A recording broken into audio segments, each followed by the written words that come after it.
الله من الشيطان الرجيم بسم الله الرحمن الرحيم الحمد لله رب العالمين الرحمن الرحيم مالك يوم الدين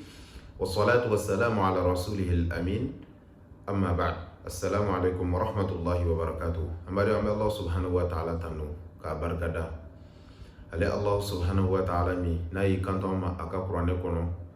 أقول نحن قسمنا بينهم معيشتهم في الحياة الدنيا ورفعنا بعضهم فوق بعض درجات ليتخذ بعضهم بعضا سخريا على الله سبحانه وتعالى مي كنتو ما كفوكو عليكوني عليه رمضان وكا غرسجي وكا بلو على الله سبحانه وتعالى أيوت لكبا أني يونجي كتلا كدو كدربو يعني دوي كدو نيوروب تشاني دوي غرسجي كوينا إنافو أيو فاني قرآن يكون يروي تغني أكو الله يبسط الرزق لمن يشاء ويقدر كيكاد الله سبحانه وتعالى بقدر سجين كافوني دوي أتلاقى قرو دوي أمي كسين نما تمانين على الله سبحانه وتعالى في أكو كاكتشيدين سلمان بينك محمد بن عبد الله أني ما هو ما نولو تغرا أولو تغنولا كتاسفو كيما جودوما على كرامنا يكانتو أمما ako aw gana na ɲɔgɔn hasidiya aw gana na ɲɔgɔn kɔniya aw gana na ɲɔgɔn sɔgɔbɛ ako haraw dola kelen gana feere kɛ aw balimakɛ ka feere kɛ ta kan ako aw ka kɛ juman de a ka kɛ ɲɔgɔn balimaw ye a ka ɲɔgɔn minɛ ala ko in kan o tɛmɛnen kɔfɛ an badenw silamɛya a y'i mako don sanuya la cogo min kenen kana sanuya la cogo min farikolo sanuya la cogo min o cogoya kelen in na fana balimakɛ balimamuso silamɛya y'i mako don kɔnɔna fana dusukun silamɛya y'i mako don o sanuya yɛrɛ la kosɛbɛ wa fana o min yɛrɛ filɛ nin ye o de ka kan ka tɛmɛ hali kɛnɛmala ta kan ni mɔgɔ min n'o kɛnɛmala sanuya la ni kɔnɔlaya ma sanuya nafa t'i ka kɛnɛmala sanuyali la kaban Allah subhanahu wa ta'ala ayo de fani aka qur'ana bayin kono ako yawma la yanfa'u malun wala banun illa man ata Allah biqalbin salim kikado kiyama jodo e domi ni nafolo ani deun o te nafa ɲɛ o do ina fiyewu o te maasi nafa k'a fɔ nin den ne nin ka nafolo de ye fo n'a kɛra mɔgɔ ye maa min kɔnɔna na Allah subhanahu wa ta'ala ma n'a dusukun jɛlen o tɛ dɔwɛrɛ dusukun ka sanuya ka bɔ dusukuna bana mɔdɛli bɛɛ lajɛlen na o belebeleba a n'u kunkolo o ye filankafoya ye dusukun ka sanuya ka bɔ filankafoya la ka sanuya ka bɔ ala sɔsɔ mɔdɛli bɛɛ lajɛlen na dusukun in na dɔwɛrɛ kana sɔrɔ a kɔnɔ fo k'a kɛ hadamaden b'a ka baara min kɛ a k'a halasi ala ye k'a kɛ ala de ye fana a ka kɛ ni dɔnni ye ka kɛ ni sabati le fana dusukun do fana dusukun min ni a bɛ kanuni kɛ ala kama ani a bɛ fujini ko ani ka kɔni kɛ a b'o kɛ Allah subhanahu wa ta'ala de kama o sababu la alakira y'a fɔ an ye nɛɛma ni kisi b'a ma fana a ka hadisa jɛlen kɔnɔ min b'a yira anw na k'a fɔ Allah subhanahu wa ta'ala a tɛ layɛli kɛ fɛn foyi la kiyama jɔ don fo n'a kɛra dusukun ani baaraw ala tɛ layɛli kɛ ka taa a ka fotow ma a tɛ layɛli kɛ ka taa a ka nafolow ma a tɛ layɛli kɛ ka taa foyi ma fo n'a kɛra juman de ye dusukun ani a ka baarakɛlenw ka d'a kan dusukun fɛn ba do jɔyɔrɔba do diinɛ in kɔnɔ o sababu la sa nin manto min filɛ nin ye alakira manto min filɛ nin ye manto in tɛ se ka fara ɲɔgɔn kan cogo si manto in tɛ se ka fanga sɔrɔ cogo si fo k'a sɔrɔ dusukuna bana ninnu fo le ka ko ka bɔ yen nɔ an ka kisili ɲini Allah subhanahu wa ta'ala fɛ a k'an kisi ka bɔ dusukuna bana ninnu ma a ye dɔ fɔ an ye a la suratul falaq a ko qul a'udhu bi rabbil falaq min sharri ma khalaq wa min sharri ghasiqin idha waqab wa min sharri naffathati fil 'uqad wa min sharri hasidin idha hasad nin sura min filɛ nin ye a ye tali kɛ anw ye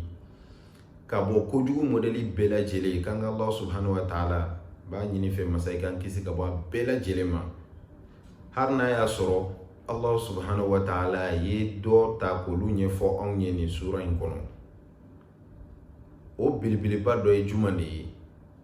sura yɛrɛ laban min fɔ an ye wa min sharri hasidin idha hasad i kan kisi ka bɔ hasidi ma maa min a bɛ ka hasidiya kɛ na Allah subhanahu wa ta'ala sɔnna an ka nin walanda in a bɛna boli ka bɔ dusukuna bana dɔ de kan min yɛrɛ ye hasidiya ye hasidiya min yɛrɛ filɛ nin balimakɛ n balimamuso wallahi a ye tiɲɛni min kɛ bi na hadamadenw kun hadamadenya yɛrɛ kɔnɔ bi na Allah subhanahu wa ta'ala yɛrɛ de b'a dɔn ka d'a kan mushkila mashakilu fɛn fɛn filɛ nin ye furukufuruku fɛn fɛn filɛ hadamadenw ni ɲɔgɔn cɛ bi ka bɔ kɛlɛw la ka bɔ ɲɔgɔn kɔdɔ ɲɔgɔnnaw la ka bɔ datigɛndalaw la ka bɔ a modèle o modèle la bi na fɛn kelen dɔrɔn de ye nin fɛn baden bɛɛ lajɛlen wolo anw ye o tɛ dɔwɛrɛ ni hasidiya dɔrɔn de tɛ ale hasidiya in de filɛ nin a kɛra sababu ye bi na ka duw ci a kɛra sababu ye bi de la ka balimaw k'olu kɔ don ɲɔgɔn ma k'olu fara ka bɔ ɲɔgɔn na hasidiya in de kɛra sababu ye bi na ka teriw k'olu kɔ don ɲɔgɔn na ka teriya k'o tiɲɛ hasidiya in de kɛra sababu ye bi na ka hari don ɲɔgɔnna min bɛ hadamadenw ni ɲɔgɔn cɛ bi na k'olu bɛɛ lajɛlen tiɲɛ ka bɔ yen nɔ o de la an k'a dɔn k'a fɔ hasidiya bana don bana jugumanba jɔn i kan ka Allahu subhanahu wa ta'ala deli su ni tile a k'i kisi ka bɔ fɛn caman ma mɛ belebeleba dɔ ye juman de ye o de ye hasidiya ye o sababu la san balimakɛ n balimamuso ni Allahu subhanahu wa ta'ala sɔnna an bɛ fɛ ka an ka walanda in boli ka bɔ hasidiya in yɛrɛ kan hasidiya fɛn juman dɔ don hasidiya in yɛrɛ a lakika juman de bɛ hasidiya la o ye fɔlɔ ye filanan yɛrɛ fana o ye juman de ye o de ye hasidiya yɛrɛ martabaw hasidiya joli de do i bɛ bɔ dɔ la ka na dɔ la o yɛrɛ o ye juman de ye o tɛmɛnen kɔfɛ sa an bɛna kuma sababu juman yɛrɛ de bɛ kɛ sababu ye ka hadamaden bila ni hasidiya ninnu na an b'an da se olu dɔ ma ni Allah subhanahu wa ta'ala sɔnna o tɛmɛnen kɔfɛ hasidiya min yɛrɛ filɛ nin ye tɔɔrɔ juman de b'a la mɔgɔ kelen yɛrɛ kan ka taa se fo jɛkuluw ma ka taa se fo sigidaw ma ka taa se hadamadenya yɛrɛ kɔnɔna ma o tɛmɛnen kɔfɛ est-ce que silamɛ ye solution fɔ an ye silamɛ ye fura fɔ an ye hasidiya in yɛrɛ kan wa ni Allah subhanahu wa ta'ala sɔnna an da bɛna boli ni kun damadɔninw de kan an b'a ɲini Allah subhanahu wa ta'ala fɛ ala ka walanda in faamuya cogo ɲuman ala k'o nɔgɔya ne na aw bɛɛ lajɛlen ye ala k'an bɛɛ lajɛlen dusukun sanuya ka bɔ dusukunna bana modèliw bɛɛ lajɛlen na kɛrɛnkɛrɛnyala filankafoya ni hasidiya yɛrɛ o fɔlɔfɔlɔ ye juman de ye n'an ko an ka walanda bɛna boli fɛn minnu kan o yɛrɛ hasidiya yɛrɛ lakika o ye juman de ye dɔnnibaw ye juman de fɔ hasidiya yɛrɛ lakika la hasidiya in k'o tɛ dɔwɛrɛ o de ye fɛn ye ni hasidi yɛrɛ ale b'a nata ayiwa nɛɛma min n'o o bɛ a ɲɔgɔnna wɛrɛ kan n'o ye a ɲɔgɔnna balima wɛrɛ ni o b'o kan hadamaden wɛrɛ kan ale b'a nata o nɛɛma in ka wuli ka bɔ o kan ko hasidi ye nin de ye o de la Ibnul Qayyim al-Jawzi ale ye hasidiya in kɔrɔ fɔ anw ye tuguni a ko hasidiya tɛ dɔwɛrɛ o ko hasidiya ye Allah subhanahu wa ta'ala ka nɛɛma dɔ kɔniyali ani a wulili ka bɔ a ka jɔn dɔ kan ko o hasidiya y'o de maa o maa n'i ye nin sɔrɔ i dusukun na dɔnnibaw ko hasidi ye mɔgɔ min ye e de ye o ye o sababu la sa hadamaden i kan ka hasidiya in a dɔnnen kɔfɛ e bolo i kan ka i jilaja togo bɛɛ lajɛlen na i k'i yɛrɛ minɛ i k'i yɛrɛ kisi ka bɔ hasidiya in ma i k'a ɲini Allahu subhanahu wa ta'ala fɛ fana i ka duwawu kɛ k'a caya su ni tile a k'i kisi ka bɔ hasidiya ma a b'o togoya kelen de la fana hasidiya in yɛrɛ a sabatilen don hasidiya in sabatilen don a bɛ yen fana o bɛ yen nɔ sariya y'o fɔ anw ye fana o fɔra anw ye kuranɛ kɔnɔ fana o fɔra an ye alakira ka hadisa sanumanw na fana kuranɛ kɔnɔ o caman bɛ yen nɔ i n'a fɔ an da tɛmɛna a dɔ kan sisan suratul falaqi kɔnɔ wa min sharri hasidin idha hasad o yɛrɛ fana tɛmɛnen kɔfɛ Allah subhanahu wa ta'ala b'i kanto anw ma ako wa in yakadu alladhina kafaru la yuzliqunaka bi absarihim lamma sami'u dhikra wa yaquluna innahu la majnun. Ako iko de don kafirun miro kera usira degire yere la fana nu ye Qur'an kalan kan me alakra ibe ka Qur'an kalan nu yo me u benye u jubo alakra la hasidiya yere boloma ni besenkoniya yere boloma u be se ka fere bela jelen ko be nyela se alakra ma togo mi u bo ke me ikado Allah subhanahu wa ta'ala dona alakra nu ni ñogon che ki kishi ka bo uma no du ngara do ko kanto de sa na hula majnun ki ka do ko ni fato de abotu wakile na alakra ya fon ne man kishi ba makari sa kono na Aisha be hadisan lakale ako Aisha ikanto ko alakra ko ne man kishi ba ma ako kanga anyere boro kabo hasidiya maka anyere boro kabo nyema nye anga nyere boro kabo nyema sa dige nyema na mo do soro anchela anga nyere boro linte dore no ruqiya re ka do kala ki yere boro nay hadisa wore la tuna aba fanyi kafo aywa ko nyebe mo minuna ku ka sejita katla ku yere ko kabo nyina o nye ko to wen anga walanda into kan men Allah subhanahu wa ta'ala sona duna na tawla anga walanda bena sigi ko kan kuka sejita katla ko yere ko kabo nye la fana awore la nya foye ka fo asabatle me dinen kono ka fo hasidiya abe no ore la anana ni ayaw ye min ba yira awna ka fo hasidiya sabatle na be qur'ana kono abe alakra ka sunna kono ne man kishi ba ma amani Allah subhanahu wa ta'ala fe akam bela jelen kisi kabo hasidiya ima ameta se sigida flana ma o jumande an kelen ka hasidiya yɛrɛ dɔn hasidiya yɛrɛ hakika min ye an kelen k'o dɔn kuma teleyalama bolo ma an bɛna se filama ma filanan o ye juman de ye o de ye hasidiya maratibu yɛrɛ martaba hakɛ min bɛ hasidiya la an bɛna so o de ma dɔnniba dɔw ye hasidiya in tila ka taa tilayɔrɔma naani dɔnniba dɔw ye hasidiya in tila ka taa o tilayɔrɔma naani na o fɔlɔfɔlɔ ye juman yɛrɛ o de ye ko hasidiya modeli fɔlɔ o de ye hasidi ka nata a ka nata nɛɛma min kelen filɛ nin ye a balimakɛ ɲɔgɔn wɛrɛ kan a ka nata o nɛɛma in o ka wuli ka bɔ yen nɔ hali ni ale yɛrɛ m'a sɔrɔ nɛɛma in ka wuli ka bɔ yen o y'a fɔlɔ ye a filanan ye juman de ye o de ye a ka nata nɛɛma min filɛ nin ye n balimakɛ kan nɛɛma in a ka wuli ka bɔ a kan ale yɛrɛ k'a sɔrɔ mais ale t'a nata balimakɛ in ka nɛɛma ka to yen dɛ ale yɛrɛ fana ka ɲɔgɔnna sɔrɔ dɛ la filanan ye juman de ale b'a nata de o ka nɛɛma ka wuli ka bɔ a kan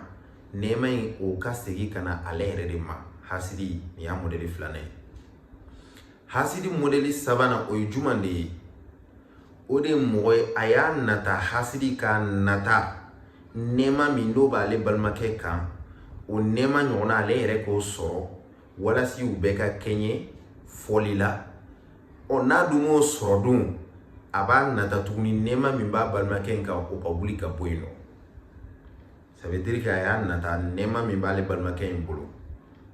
fɔlɔ la a ma nata fɔlɔ a ka wuli dɛ ale yɛrɛ k'o nɛɛma ɲɔgɔnna sɔrɔ n'o kɛra o bɛɛ ka kɛɲɛ quoi est-ce que i y'a faamu mais ni o dun ma kɛ ale ka sago y'o de ye n'o ma kɛ dun a y'a nata tuguni kura ye khalas nɛɛma min b'ale kan komi ne m'o sɔrɔ an bɛɛ ka kɛ kelen ye o nɛɛma in yɛrɛ ka wuli a ka tiɲɛ ka bɔ ale kan o ye a modeli sabanan ye hasidi modeli naaninan o ye jɔnni de ye o de ye maa ye hasidi a b'a nata nɛɛma min b'a balimakɛ kan ale ko o ɲɔgɔnna sɔrɔ k'a sɔrɔ a balimakɛ ta in ma wuli ka bɔ yen nɔ a kan laban naaninan o ye juman de ye ale ka nɛɛma min b'a balimakɛ kan a k'o ɲɔgɔnna sɔrɔ mais k'a sɔrɔ a balimakɛ ta in o ma wuli o de ye laban ye hasidiya n'an ko hasidiya min yɛrɛ fana ka ɲi dɛ nin de ye laban ye min ka ɲi hasidiya la kɔni nɛɛma min b'i balimakɛ kan i y'a nata o nɛɛma in e yɛrɛ k'o ɲɔgɔnna sɔrɔ nisɔndiya kɔnɔ bɛn kɔnɔ k'a sɔrɔ a ma kɛ ni foyi ye e ka a kana kɛ ni hasidiya de ye hasidiya min b'e bila de nɛɛma min b'ale kan o ka wuli ka bɔ a kan sababu ni e y'o sɔrɔ e m'o sɔrɔ ko wɛrɛ a kana kɛ hasidiya de ye hasidiya min nɛɛma min o bɛ e balimakɛ kan o ka wuli ka bɔ ale kan e ko nɛɛma in ɲɔgɔnna sɔrɔ. A kana kɛ hasidiya min e b'a ɲini nɛɛma min bɛ e balimakɛ kan e yɛrɛ ko ɲɔgɔnna sɔrɔ aw bɛɛ ka kɛ kelen ye ni e yɛrɛ m'o sɔrɔ yɛrɛ fana i ka nata tuguni o nɛɛma min b'a kan a ka wuli ka bɔ e balimakɛ kan. I k'i jilaja a ka kɛ fɛn de ye min i b'a nata ɲumanya min b'ale bolo a bɛ ka ɲumanya min kɛ i ka nata e yɛrɛ fana ka a ka taa ɲɔgɔnna sɔrɔ i k'o ɲumanya kɛ. Nin de yɛrɛ fana ye hasidiya ye. Ala kɛra y'o de fɔ an ye nɛɛma ni kisi b'a ma k'i k'a dɔn ko fɛn fila bɛ yen ko hasidiya t'o la. O ye fɛn fila ye jumɛn de ye? O de ye Allahu subhanahu wa ta'ala a y'a ka alikuranɛ a y'o dɔnni di maa min ma a ye kuranɛ di maa min ma a tigi a bɛ wuli ka kuranɛ in kalan ka seliw kɛ n'a ye su fara tile kan e ka nata o tigi ta ɲɔgɔnna la hari n'a y'a sɔrɔ Ala kun ye ne yɛrɛ fara nin jamakulu kan a filɛ ka kuranɛ dɔnniya min di nin ma a filɛ ka kuranɛ sabatili togo ɲuman nɔgɔya nin tigi ye togo min a kunkolo la a bɛ seli kɛ n'a ye ayiwa ni ne yɛrɛ kun y'a ta ɲɔgɔnna sɔrɔ n k'o kɛ hasidiya t'o la. Ala kɛra y'o de fɔ nin y'a fɔlɔ ye. A filanan ye jumɛn de ne Ala kɛra y'o fɔ an ye tuguni k'a fɔ ko hasidiya tɛ fɛn fila min na o de ye Allahu subhanahu wa ta'ala n'a ye maa sɔn nafolo la a ye nafolo di mɔgɔ ma ka hɛrɛ kɛ maa min ye ka garisɛgɛ dayɛlɛ o tigi ye ka garisɛgɛ in fɔ ni o tigi ye a tigi bɛ ka baara ɲuman de kɛ ni a garisɛgɛ in ye nafolo in ye su ni tile e y'a nata nafolo min b'a bolo n'a bɛ ka hɛrɛ kɛ ni o nafolo in ye su ni tile Allahu subhanahu wa ta'ala a k'o ɲɔgɔnna nɔgɔya e yɛrɛ ye a bɛ ka ɲumanya min kɛ bi a ka nafolo in na su ni tile e yɛrɛ fana ka se k'o ɲɔgɔnna kɛ. Nin fɛn fila de bɛ yen Ala kɛra nɛɛma ni kisi b'a ma a y'o de fɔ an ye ko hasidiya tɛ fɛn fila min na nin ye o de ye. An bɛna se min yɔrɔ ma sisan min ye sababu jumɛn yɛrɛ bɛ kɛ sababu ye ka hadamaden sama ka taa hasidiya yɛrɛ ma. Hasidiya sababu yɛrɛ ka d'a kan an bɛna fɛn o fɛn fɔ a si tɛ bɔ fɛn kelen de kɔnɔ o ye jumɛn de hadamaden ka limaniya lafuliya ani hadamaden ka limaniya nagasili kun kelen min bɛ sababu mana sɔrɔ hasidiya la o de y'a kun belebeleba ye. Ka d'a kan hasidiya min yɛrɛ filɛ nin ye a bɛ hadamaden sama ka taa se fɛn de ma Allahu subhanahu wa ta'ala limaniya kɔnɔ mɔgɔ kan ka limaniya Allahu subhanahu wa ta'ala ka kɛwalew bɛɛ lajɛlen ma dugukolo in kan. A ye fɛn min kiti kɛ fɛn min kan k'a fɔ k'olu kɛra ka ban al-qada wal qadar ça veut dire que hadamadenw n'i y'a laɲini e ka kɛ nin ye e bɛ kɛ nin ye n'i y'a laɲini e ka kɛ nin ye e bɛ kɛ nin ye i bɛ nin nafolo in de sɔrɔ i bɛ nin de sɔrɔ i bɛ nin de sɔrɔ i bɛ nin de sɔrɔ. A tɛ hadamaden jidi foyi la fo n'a kɛra i ka limaniya nagasili ka bɔ o limaniya i kan ka limaniya nin fɛn ninnu ma. O sababu la sa fɔlɔfɔlɔ min b'o la o yɛrɛ de ye hadamaden hasidi a bɛ ka mɔgɔ min hasidiya o yɛrɛ kɔniyali o de y'a fɔlɔfɔlɔ ye. Kɔniyali a sababu dɔw belebeleba filɛ kɔniyali ye. O la an y'a fɔ a ye ka tɛmɛ n ko n'i ye nin fɛn o fɛn jateminɛ anw cɛla ɲɔgɔn juguya ɲɔgɔn kɔniya ɲɔgɔn fɛ i bɛ taa sɔrɔ a bɛɛ ju ye hasidiya in de ye. A misaliya dɔ de filɛ nin kɔrɔ i bɛ ka mɔgɔ min yɛrɛ hasidiya o tigi kɔniyali i dusukun na nin bɛ se ka kɛ sababu ye dɔ ye i b'a tigi hasidiya. Ka d'a kan kun ɲuman de la an b'a ye k'a fɔ waati min na Ala kira cira yahudiyaw u ma dɔ yɛrɛ sɔrɔ k'a fɔ hadamadenw ma nin de tɛ o. Ka d'a kan olu ye Ala kira hasidiya Allahu subhanahu wa ta'ala y'a minɛ k'a kɛ ciden ye u y'a hasidiya o kan. O ma d'aw ma dɛ u tilala k'a ka sahaba sanumaw k'olu fana hasidiya kun jumɛn na olu limaniyara ka sɔn Ala kira ka cidenya ma ko wa fana Ala kira ye Ala ka ciden de ye. O kɛra sababu ye halisa u ka hasidiya in don o don an bɛ ka kura de ye a la dugukolo in sanfɛ. Allah subhanahu wa ta'ala an b'a ɲini a fɛ a k'an kisi ka bɔ hasidi ka hasidiya ma waati min na a bɛ k'a kɛ dugu la hali n'a sɔrɔ anw t'a kalama. O tɛmɛnen kɔfɛ a filanan ye jumɛn de ye sababu min bɛ se ka kɛ hadamaden sama ka taa se hasidiya ma hasidiya yɛrɛ sababu o dɔ tɛ dɔ o ye yɛrɛ bonya ani kaba yɛrɛ la. Hadamaden mana yɛrɛ bonya a yɛrɛ bonya a yɛrɛ bolo kaba ka kaba yɛrɛ la kaba o bɛ se ka kɛ sababu ye k'a sama ka taa se hasidiya ma. O bɛ se ka kɛ sababu ye hasidiya fɛn wɛrɛ wolo a kɔnɔ min yɛrɛ ye hasidiya yɛrɛ ka da kun jumɛn de kan. Ayiwa kafiru u y'u kanto ko wa qalu lawla nuzila hadha alqur'anu ala rajulin min alqaryatayn azim ko ko n'a y'a sɔrɔ a bɛ k'a fɔ k'a fɔ kuranɛ min yɛrɛ filɛ nin ye k'a fɔ ko tiɲɛ yɛrɛ la a jiginna ka bɔ Allah subhanahu wa ta'ala de yɔrɔ o de la hari ni Ala kun y'a jigin mɔgɔba fila kan ka bɔ hari mɔgɔba fila dɔ la kelen kan ka bɔ duguba fila na ni tafsirtigiw dɔw Tɔyifa ni Maka ko ka bɔ olu fila dɔ la kelen na ka Walid bin Mughira ko mo be Maka ko har n'a kɛra o de ka da ka u ye mɔgɔba ye o dɔnnen don u n'u sigiyɔrɔ mɔgɔw fɛ u sigiɲɔgɔnw fɛ ko har n'a sɔrɔ Ala kun ye a ci ka bɔ dɔ yɛrɛ m'u bila nin fɔli la dɛ yɛrɛ bonya ni kaban yɛrɛ la o kɛra sababu ye k'u sama ka taa se hasidiya in ma. Kɔfɛ n balimakɛ n balimamuso fɛn in a sabanan o ye juman de ye o tɛ dɔ yɛrɛ ye ɲɛmaya kanu ɲɛmaya ɲini ɲɛmaya kanu min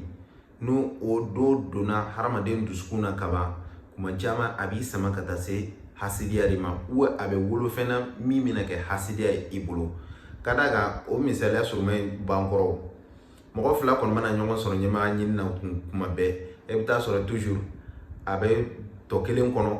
fɛn o fɛn bɛ se ka kɛ sababu ye ka dɔ in kadara layɛlɛ k'o tɔgɔ layɛlɛ an bɛ se ka ɲɔgɔn sɔrɔ ɲɛmaya ɲini yɔrɔ in na cogo min tɔ kelen in b'a nata de kuma bɛɛ lajɛlen fɛn min bɛ se ka kɛ sababu ye k'o kadara ani o tɔgɔ k'o tiɲɛ o bolo cogo min bali hadamadenw tɛ dan o ma bi diɲɛ kɔnɔ dɛ u bɛ taamaw de kɛ u t'a nata tuguni dɛ k'a siraw taama de u bɛ se ka ɲɔgɔn ta tiɲɛ cogo min ɲɔgɔn kadara ɲɔgɔn bonya ɲɔgɔn tɔgɔ sɔrɔ cogo ɲuman k'a bɛɛ lajɛlen tiɲɛ mun kɛra sababu ye ɲɛmɔgɔya ɲini nin de y'a sababu belebeleba dɔ ye tuguni ka d'a kan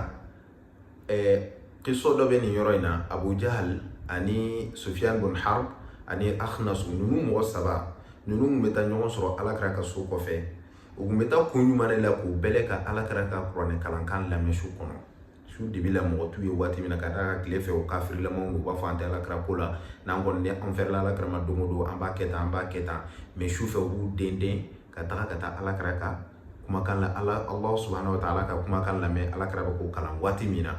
ninnu saba de taara ɲɔgɔn sɔrɔ yen nɔ k'a sɔrɔ u m'a fɔ ɲɔgɔn ye o taara bali ɲɔgɔn na yen de kalas o kɛlen u y'u kanto ɲɔgɔn ma ko bɔn an ka lahiru ta ɲɔgɔn ye nin bita in tɛmɛnen kɔfɛ kɔni an si kana na tuguni ka na lamɛn est-ce que y'a faamu u bɛnn'o kan nin kɛra su fɔlɔ su filanan u nana ɲɔgɔn sɔrɔ yen tuguni u y'o bɛnkan kelen su sabanan u nana ɲɔgɔn sɔrɔ yen tuguni yanni dugu jɛlen ka taa sabanan in ta la Akhnasu ale ye hadamaden de ale wulila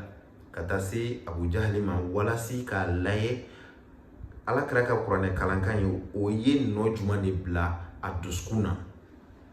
ça veut dire que a bɛ fɛn k'a layɛ Alakira ka kuranɛ kalankan ye nɔ jumɛn de bila nin dusukun na o taara wolo fɛn min na an bɛn'o fɔ kuma laban na a kɛlen ka taa y'a ɲinɛ ko Abu Jahali ko ayiwa e ye mun de faamu Alakira ka kuranɛ kalankan in na an ye ɲɔgɔn sɔrɔ yɔrɔ min su fɛ a ko n ye fɛn min faamu a la i ye min mɛn n yɛrɛ y'o de fana mɛn a ko mɛ ani Alakira filɛ nin ye ale bɔra bonda min na a ko an n'u ye ɲɔgɔn sama fɛn caman na an n'u ye ɲɔgɔn sama u ye mɔgɔw la dumuni an yɛrɛ mɔgɔw la dumuni u ye mɔgɔw la min an yɛrɛ mɔgɔw la min u ye mɔgɔw ka kungo ta ka k'u yɛrɛ ka kungo an yɛrɛ fana y'o kɛ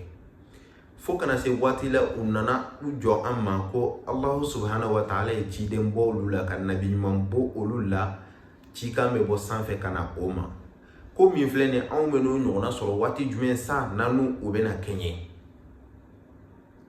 est-ce que y'a ye wa nin yɔrɔ la a ko wallahi k'an tɛ limaniya Alakira ma fiyewu wa fana an t'a tiɲɛtigiya fiyewu ka da kun ɲuman kan ɲɛmɔgɔya ɲini ani ɲɔgɔn sama ɲɛmɔgɔya nɔfɛ ale mo o kɛra sababu ye a nana kafiri Alakira ma ka na kafiriya silamɛ diinɛ in yɛrɛ ma ka taa kɛ sababu ye cɛ yɛrɛ bolo ale yɛrɛ de kɛra jugumanw yɛrɛ ka so o ka sɔrɔ dugukolo kan ale cɛ in don ka d'a kan maa o maa bɛ yen n'o tun tɛ Alakira ko la u bɛna ɲɔgɔn sɔrɔ ale de fɛ yen walasi u tun bɛ se ka bɛnbɛnbɛnw siri Alakira kama cogo min o kɛlen kɔfɛ nin cɛ jugu in Akhnasu ale ka sɔrɔ k'a dɔn ko jaa ayiwa n y'a faamu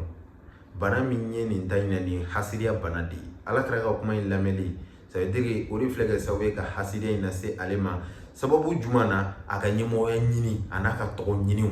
o de sababu ye nin ye ka d'a kan a y'a mɛn k'a fɔ kuranɛ bɛ ka jigin Alakira kan ko Alakira kɛra nabi ɲuman ye a b'i den ka taa lamɛn kuranɛ in lamɛn a dun tɛ se ka na n'a ɲɔgɔnna ye fana o de la i kanto a ka kuma kɔnɔ ko kuma jumɛn anw bɛna se ka nin ɲɔgɔnna sɔrɔ ka d'a kan tɛna se ka ɲɔgɔnna sɔrɔ kɛra sababu ye a ye Alakira hasidiya ka silamɛya in hasidiya o tɛmɛnen kɔfɛ a naaninan o ye jumɛn de ye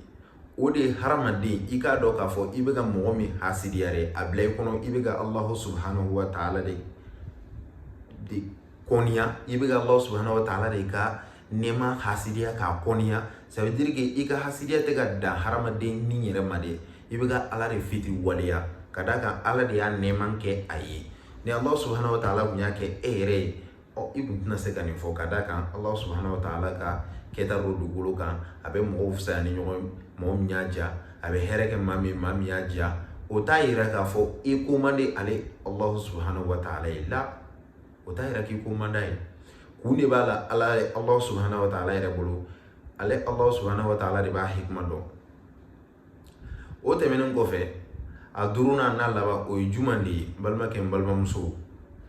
o ye ni yɛrɛ ka juguya ni jugu ça veut dire que ni jugu o yɛrɛ sababu ye hasidiya yɛrɛ fana ni jugu kɔni o tɛ dɔwɛrɛ kɛ ni juguman de tɛ o tɛ dɔwɛrɛ ale b'a essayer de hari a yɛrɛ ka bolofɛn tɛ min ye dɛ a b'a essayer de k'a fɔ k'a bɛ baara kɛ n'o ye o misaliya suman de ye juman de ye ale yɛrɛ o la dɔw b'a fɔ ko bakhiliya fana faralen no a kan o ye juman de ye k'a fɔ n yɛrɛ ka nafolo n tɛ hɛrɛ kɛ n'o ye o fana n t'a ɲini maa yɛrɛ fana k'a ɲɔgɔnna yɛrɛ fana sɔrɔ fana mɔgɔ yɛrɛ ka nafolo o tigi bɛ k'o la baara cogo min fana ale yɛrɛ fana bolo o fana baara cogoya man ɲi wa fana a yɛrɛ bɛ fɛ ale bɛ k'a ta in kɛ cogo min o tigi fana k'o de kɛ o cogoya kelen na o de la dɔnniba dɔ ye différence don bukhlu ani shuhu ni ɲɔgɔn cɛ dɔw yɛrɛ fɔ ko bakhilu ye jɔnni de ye maa min a bɛ ayiwa bakhiluya k'a yɛrɛ ka nafolo la a yɛrɛ ka nafolo bolo kelen don a yɛrɛ ka nafolo la mais shahibu ye jɔnni ye ça veut dire que ale yɛrɛ bɛ fɛ bakhiluya ka kɛ cogo di mɔgɔ wɛrɛ ka nafolo la mɔgɔ wɛrɛ ka nafolo ale b'a ye bakhiluya bɛ se ka k'o la cogo di a yɛrɛ ta tɛ mɔgɔ wɛrɛ ta dɔnniba dɔw y'a fɔ nin cogoya hasidiya yɛrɛ a bɛ juma de kɛ hasidi yɛrɛ mɔgɔ kelen yɛrɛ la kuma tɛ ka taa se fo sigida yɛrɛ mɔgɔ bɛɛ lajɛlen ma jamakulu bɛɛ lajɛlen ma hasidiya bɛ mun de da mɔgɔ kelen yɛrɛ kan ka d'a kan hasidiya min yɛrɛ filɛ nin ye fɛn damadɔni b'a la a tigi yɛrɛ kan fɔlɔ mɔgɔ kelen hasidi yɛrɛ yana ka hasidiya ka taa se a bɛ ka mɔgɔ min hasidiya ale yɛrɛ bɛ fɛn damadɔni yɛrɛ sɔrɔ a yɛrɛ la fɔlɔ kuma tɛ yani a ka taa se o tigi yɛrɛ ma a bɛ ka mɔgɔ min hasidiya o fɛn fɔlɔ ye jumɛn de i k'a dɔn kuma bɛɛ o tigi kɔni ale bɛ hami gɛlɛn la dɔrɔn hami min yɛrɛ n'a kɔ tɛ tigɛ fiyewu ka d'a kan hami foyi t'ale la fo k'a sɔrɔ nɛɛma min bɛ a bɛ ka mɔgɔ min hasidiya o nɛɛma in ka wuli ka bɔ o kan ça veut dire que ale ka hami kɔni o kɔ tɛ tigɛ fiyewu a filanan ye jumɛn de ye ale yɛrɛ min filɛ nin ye a tɛ mɔgɔ si sɔrɔ maa min bɛ a ka hasidiya in k'o kɔfɔ k'o ja a bolo k'o nɛɛmaya bolo ka d'a kan mɔgɔw i bɛ taa sɔrɔ fɛn min mana kɛ mɔgɔ kɔnɔ a ka ca la ka bɔ fɛn ɲumanw na n'i y'a lakale mɔgɔw la i bɛ mɔgɔ sɔrɔ min bɛ i barikada ayiwa k'i ka ko in ja i bolo mais hasidi i tɛ mɔgɔ sɔrɔ fiyewu min b'i ka hasidiya in ja i bolo a dɔ yɛrɛ ye jumɛn yɛrɛ fana hasidiya in filɛ nin ye i k'a dɔn k'a fɔ an ma dimi o dɔ sababu ye hasidiya in ye i ka hasidiya in a bɛ kɛ sababu ye ka Allah subhanahu wa ta'ala dimi i kɔrɔ de a dɔ wɛrɛ ye jumɛn de ye tuguni i k'a dɔn k'a fɔ e ka hasidiya in a t'i jidi foyi la ni ɲɛngoya ani bɛnsɛngɔnya ani e yɛrɛ dusukun a tɛ lafiya fiyewu i ka hasidiya in sababu la kɔni o sababu la sa mɔgɔ kelen i ka hasidiya a bɛ tɔɔrɔ min lase ma o dɔ de ye nin ye hasidiya yɛrɛ a tɛ bɛn e k'a bɔ i yɛrɛ la surtout k'a lase mumini wɛrɛ yɛrɛ ma yɛrɛ tuguni ka d'a kan Allah subhanahu wa ta'ala b'o de f'an ye kuranɛ kɔnɔ ale Allah subhanahu wa ta'ala ni ala kɛra u ye hasidiya in u y'a kɔn mumini tɔɔrɔli u y'a kɔn a ko walladhina yu'dhuna al-mu'minina wal-mu'minati bighayri maktasabu faqad ihtamalu buhtanan wa ithman mubina a ko maa minnu bɛ yen n'u bɛ muminiw cɛ fara musomanw kɔ ka tɔɔrɔ lase u ma k'i k'a dɔn k'a sɔrɔ a ma kɛ ni a ka hakɛ k'a fɔ u ye kojugu dɔ de kɛ o de sababu la i tɔɔrɔ dɔ de lasama ka s'u ma k'a sɔrɔ a ma kɛ n'o ye k'i k'a dɔn mɔgɔw u ye fɛn de lasama ka s'u yɛrɛ ma fɛn min yɛrɛ ka jugu ka tɛmɛ hali ngalon kan o fana o ye jurumuba de ta k'a dulon u yɛrɛ kunna jurumu min n'a ka bon kosɛbɛ kosɛbɛ o tɛmɛnen kɔfɛ a bɛ min na se an ka sigidaw yɛrɛ ma ani an ka jɛkuluw yɛrɛ ma ani an ka musamaw yɛrɛ ma i k'a dɔn hasidiya in ye fɛn de ye wallahi a bɛ jɛkulu a b'u ci de a bɛ dukɔnɔnaw ci de a b'an ka sigida ci de c'est à dire a bɛ mɔgɔw ko don ɲɔgɔn na de ka a tɛ dɔwɛrɛ bila mɔgɔw ni ɲɔgɔn cɛ ni besenkɔniya ani ɲɔgɔn kɔniya hasidiya bɛ nin de lase an ka sigida ma o la ala kɛra ko nɛɛma ni kisi ma a ko fɛn dɔ bɛ a ye donda sɔrɔ hadamadenw na bana dɔ do kɛrɛnkɛrɛnla ale mantonw yɛrɛ o ye manton tɛmɛnenw de sɔrɔ o ye juman de ye a ko hasidiya ani ɲɔgɔn kɔniya ko nin fila a bɛ ka don yɔrɔ sɔrɔ an na ka da kan nin fɛn fila min filɛ wallahi k'a bɛ dili kɛ mais ko n'ale ko a bɛ dili kɛ a ka laɲini tɛ k'a fɔ ko a bɛ kunsigi de di ka bɔ kunkolo la dɛ bali a bɛ diina de di ka bɔ yen nɔ i n'a fɔ kunsigi n'i y'a kunsigi di ka bɔ kunkolo la cogo min ko de la ale alakira a b'i kale masala ni min masa min bolo wallahi ko anw filɛ an tɛ don arijinɛ kɔnɔ fiyewu k'an tɛ don arijinɛ kɔnɔ fiyewu ko fɔ an ka limaniya an dun fana k'an tɛ limaniya fiyewu f'an ka ɲɔgɔn kanu ko yala ale tɛ alakira tɛ fɛn fɔ an ye fɛn min b'o o sabati anw yɔrɔ wa ɲɔgɔn kanu in ko o tɛ dɔwɛrɛ k'an ka salamu cɛri ani ɲɔgɔn cɛ an b'a ɲini Allah subhanahu wa ta'ala fɛ ala ka an fara jamakulu kan jamakulu min dusukun sanuyara ka bɔ hasidiya n'a mɔdɛli bɛɛ lajɛlen na o tɛmɛnen kɔfɛ e ka lajɛ kɛ Nabila Yusuf a n'a balimaw lajɛ o kɛra cogo min hasidiya kɛra sababu ye a balimaw u ka hasidiya kɛra sababu ye ka Yusuf se yɔrɔ min bi bi in na balimakɛ n balimamuso i ka hasidiya wallahi ni min kɔlɔsi i ka hasidiya in de o bɛ kɛ sababu ye de bɛ ka mɔgɔ min yɛrɛ hasidiya ka sama ka taa ka dɔ fara ka kɔrɔta kan toujours la n y'a fɔ n ka hasidi ka hasidiya a kɔni tɛ foyi jidi ale dusukun na fo n'a kɛra hami jugu de ye dɔrɔn hami min yɛrɛ n'a kɔ tɛ tigɛ tant que fɔ a ka taa hasidiya in bannen ka dɔsi ka bɔ a yɛrɛ dusukun na ka Allah subhanahu wa ta'ala deli a ka o jurumu yafa ye ka tubi ka bɔ a la pewu o dɔ fana ye juma de ye tuguni balimakɛ n balimamuso o de ye hadamaden yɛrɛ ka juguman k'o cɛ mɔgɔ ni ɲɔgɔn cɛ juguman fɔlɔ min yɛrɛ kɛra dugukolo kan a sababu ni ye hadamaden faga ye Kabil ni Habil ka ko la an fa hadamadenw na balimakɛ faga a ma a ye Habil faga Kabila a ye Habila faga a ma faga foyi la ni hasidiya tɛ ka da kan Allah subhanahu wa ta'ala ye Habil ka a ye min di qurbanu min di a ye fɛn min di Allah subhanahu wa ta'ala ma ala y'o minɛ mais ala m'ale ta minɛ hasidiya kama a y'a faga o sababu la sankolo filɛ sanfɛ yen nɔ waati min Allah subhanahu wa ta'ala n'a ye Adama dan ka bɔ bɔgɔ la a ko mɛlɛkɛw ma a ko bɛɛ ka sujudu kɛ Adama ye Iblis yɛrɛ banna kun jumɛn de la ko ka da kan Allah subhanahu wa ta'ala e ye ne dan ka bɔ tasuma la i dun ma nin dan ka bɔ foyi la fo ni bɔgɔ tɛ fura jumɛn de bɛ hasidiya in yɛrɛ la kɔni hasidiya in fura jumɛn de b'a la jɔn i bɛ se k'i yɛrɛ kisi ka bɔ a ma cogo min o fura fɔlɔ o ye juman de ye o de ye i ka Allah subhanahu wa ta'ala deli ka dugawu kɛ a k'i kisi ka bɔ hasidiya yɛrɛ ma a k'i kisi ka bɔ hasidiya yɛrɛ ma fiyewu pewu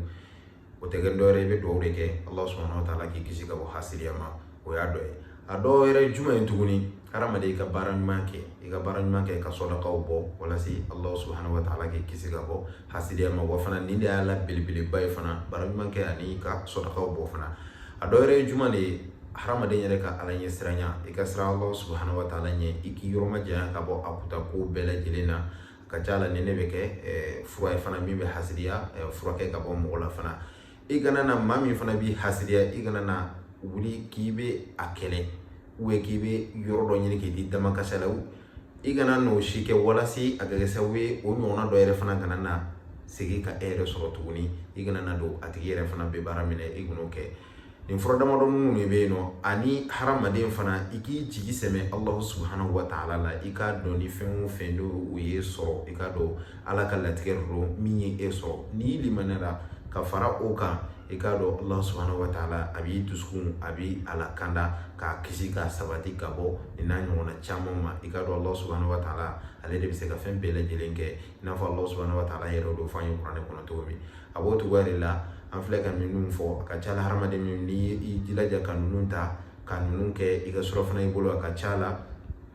i bɛ kisi i dusukun bɛ sanuya ka bɔ hasidiya n'a mɔdɛliw bɛɛ lajɛlen ma an b'a ɲini Allah subhanahu wa ta'ala fɛ ala k'an kisi ala k'an tanga ka bɔ hasidi ka hasidiya tɔgɔ ma ala k'an dusukun sanuya ka bɔ nin bana juguba in